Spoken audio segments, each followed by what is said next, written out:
problem is there are there are some students who decide very early they are not happy doing their the education, and they are only looking forward to abandon the educational system, and it's a shame. And we don't have another kind of education for that students. So maybe in another conditions, in another kind of ways of teaching, this kind of students could success, but not in a common system education. And these kind of students end up feed up of the students of the system of education and only thinking of go out. What do you think you could do differently with these students? How do you think you could make it better for them? I think they only need less theory and more activity, procedimental activity. So some kind of activities when they are making, they are building, they are touching, and never only just listen to the teacher or only copying the whiteboard and so on. So they only can learn and they only can behave nicely if they are doing an active process of learning, not passive. If you try to teach these students or those students in a passive way, you are going to fracas. Fracas is fracasar. Like The opposite of success. Fail. Yeah, so you're going to fail. If you try to teach in the wrong way, just in a passive way, you are going to fail in the process. So they need, but it's not easy when they are together and they are among 30 students. That groups needs to aggregate in 15 or maximum 17, 20 or 17, 18. It's the only way, and it's an expensive income for the government.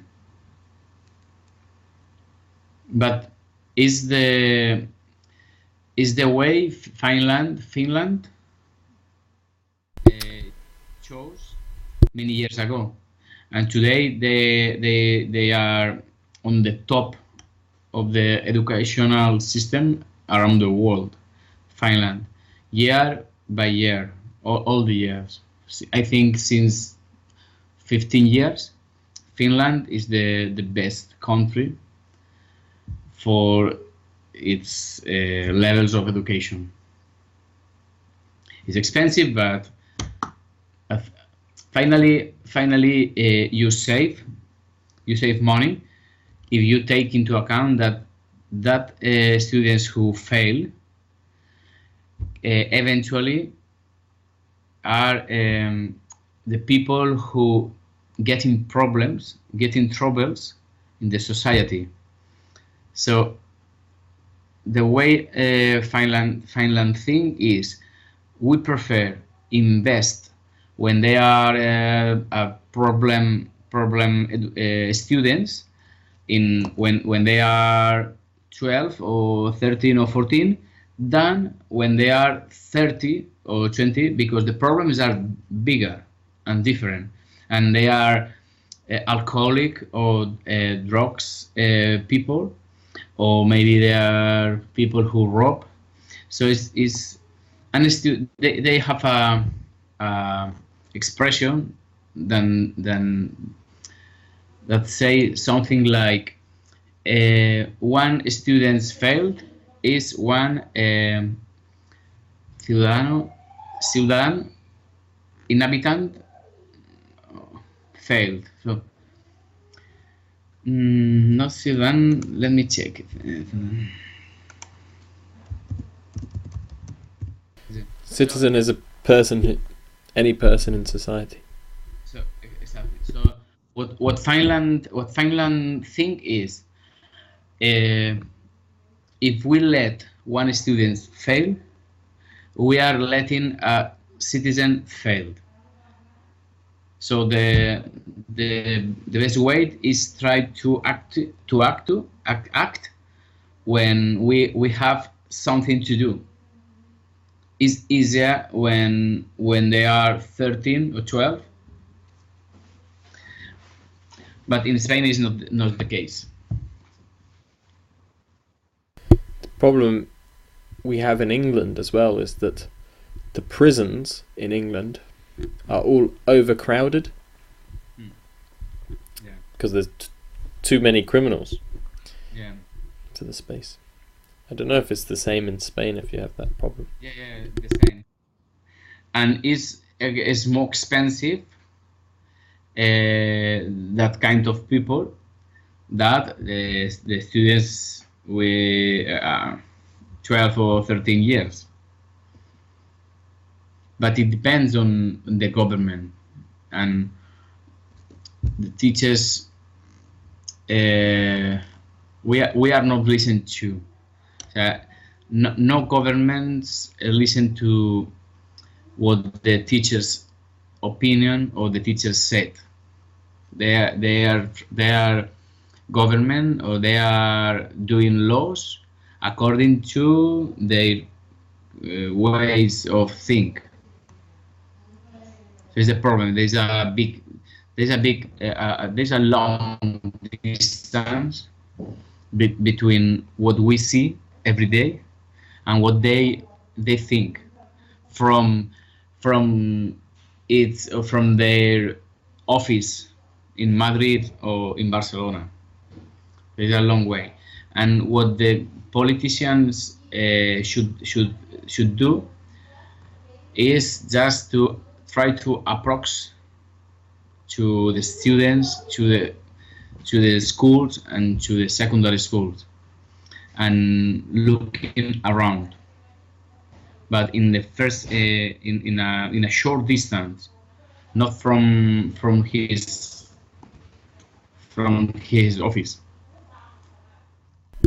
Yeah, you can say they should come and look at a closer distance. Yeah, common. Inspect. Yeah. And the same with lot of things in with the hospitals and health and so on. The problem often is the same. They are doing laws, or they are making or writing laws from the distance.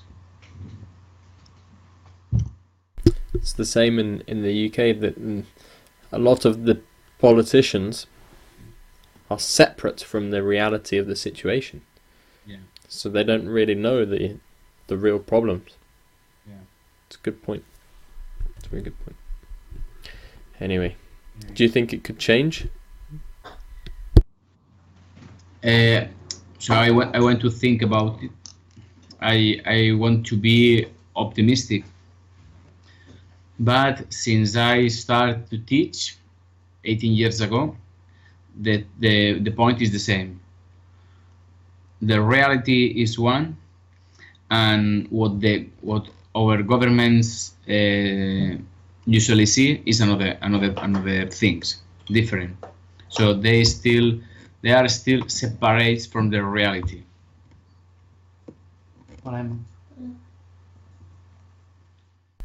Yeah, it's a problem, I think, in a lot of countries.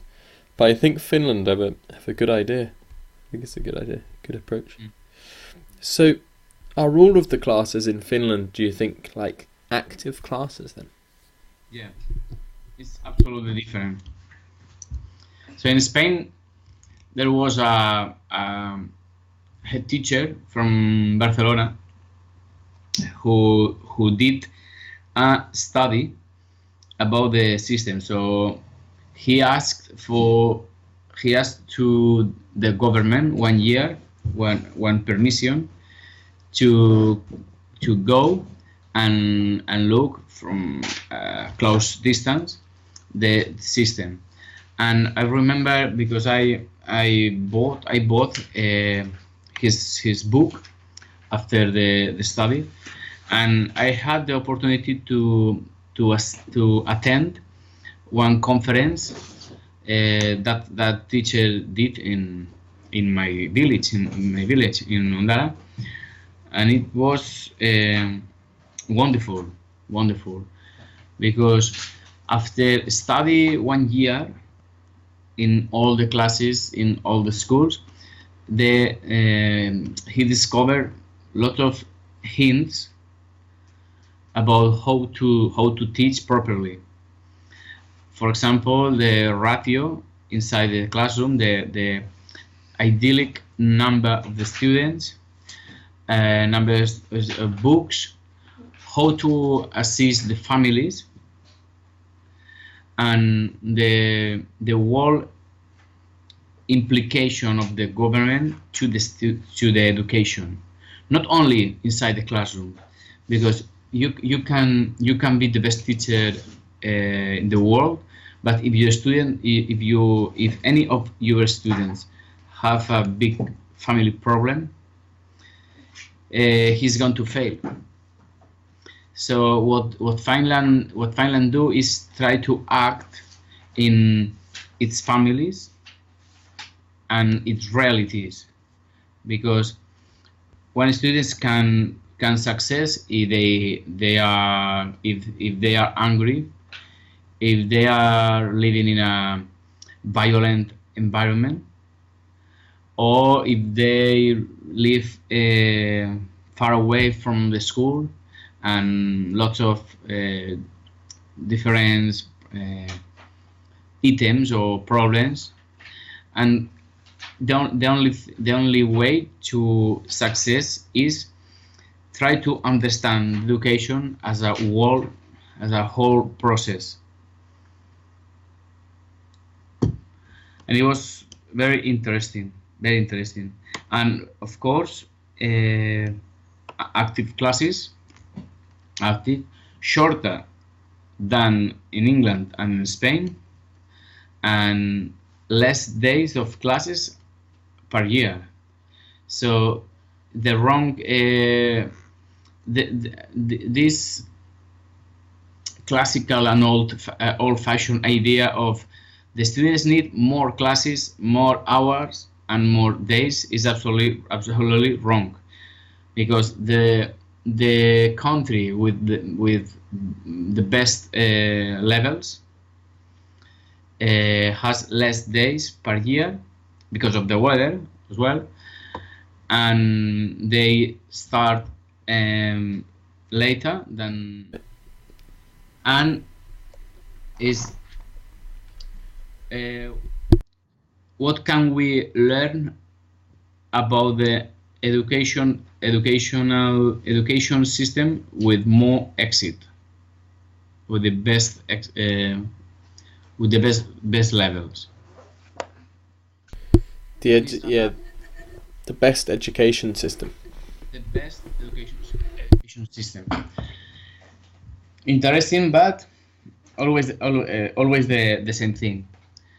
We already know the reality of our students, but I can't decide for them. So I can decide. There are lots of students with family problems, and we know that not in my age, not in secondary school, but in pre-primary school, we already know they are going to fail. Yeah, so when they are 5 or they are 6, we already know they're going to fail. So it's in that moment when the government needs to start to act, or should start to act, and that's the way Finland start to act, because when each age has a different speeds of learning. So, for example, when one student with if one student 15 years have a lot of problems on maths, maybe it's too late to assimilate concepts. So the problem, we must take that problem in the first at the beginning of his life. Do you understand? Yeah, it's better to spot the problem and try and fix it earlier rather than later. Definitely. And another point, for example, I don't know in England. Yeah, in England the same as Spain. In Spain, you can take your kids at the primary when they are 3, 4, or 5. It's not compulsory, but you can take in there, no? So in Finland, no. In Finland, they only start to go to school at 6. You are not allowed to take your kids before. So the wrong idea about you must take your children before 6 years in order to start before to learn is wrong. Another wrong, I remember just looking the book and remembering the conference of Xavier Melgarejo. For example, in Spain, the teachers of pre-primary school are focused in start to understand of the letters, all the letters and vowels, and if possible, start to read. In Finland, you don't start to read until 7, 8 years. Never before. But they think it's the best age, and they improve without problems and quickly than the other country. So, for example, the comparison, the reading comprehension in Spain and very poor, the poor level in comparison of Finland. But it's weird because in Finland start to read 2 or 3 years later. So the point is, the important thing is not when you start. It's not when you start. The point is the condition, your condition when you start. Are you in the best condition? Have you any problem? Are you angry? Are you nervous because your father is hitting your mother, for example, or you have a couple of parents alcoholics? If you are in this situation, you are not going to learn anything. So that's the way Finland. And they in I think, remember in la década de los 70, in 1970, from 1918, that 10 years, I don't remember. 10 years is a decade. No, it's a decade. Yep. Oh. So in that decade, in that decade, the government start to cut down the investment. Cut down or cut off? Cut down. Cut down. Reduce. Reduce the the money for the education because of the crisis. And 30 years after, they realize the index of alcoholics, prisons, and unemployed people have increased just for that reduced 30 years ago. So do you understand what I mean? So Yeah. there is a correlation about the investment and your exit in the future, your success. Shows how important education is. Yeah. So important. So important. So according to what you just said about the prisons in England, you must recheck the investment 25 or 30 years ago. Maybe it's one of the reasons.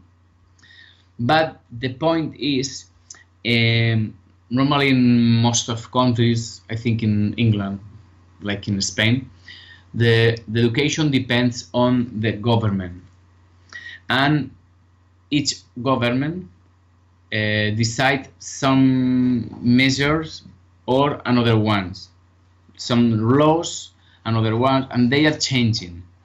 In Finland, no. In Finland, since 40 years ago, there is a pacto. A pacto is a impact. Is a big law which doesn't depend on the government, so they can change the education, the educational system. So regardless of whether you are fixed. Conservative or another kind of politician way of thinking, you are not allowed to change the law. It's always the same, because they believe in that law, and they only do big checks or big modification, little modification. It's absolutely opposite to in Spain. Yeah, opposite to England as well. Yeah. It would make things a lot easier if they could fix laws for a longer period of time. Because when one political party comes in, they create a law. It exists for 5 years. The political party changes. The new political party changed the law. Yeah. Some things, I think, for some things it would be better if they could fix them for longer. Yeah, especially in education, you can think in a shorter term, in a shorter time. You should think in a long time, not only 4 or 8 years, but maybe 20 years, because the law who are studying my daughter, we are going to realize the results in 20 years, not before. So the problem is if the politician are only thinking in a short term, it doesn't make sense. It doesn't. You can see the results until 20 years, and in 20 years the government has changed 3, 4, 5 times. Could happen. I mean. Yeah. Anyway, I recommend you that book. I think there is a English edition. Yeah. Xavier Melgarejo. Okay. I could try and read it in Spanish. Yeah, I had the lack of meeting this teacher personally, and it was a exceptional teacher.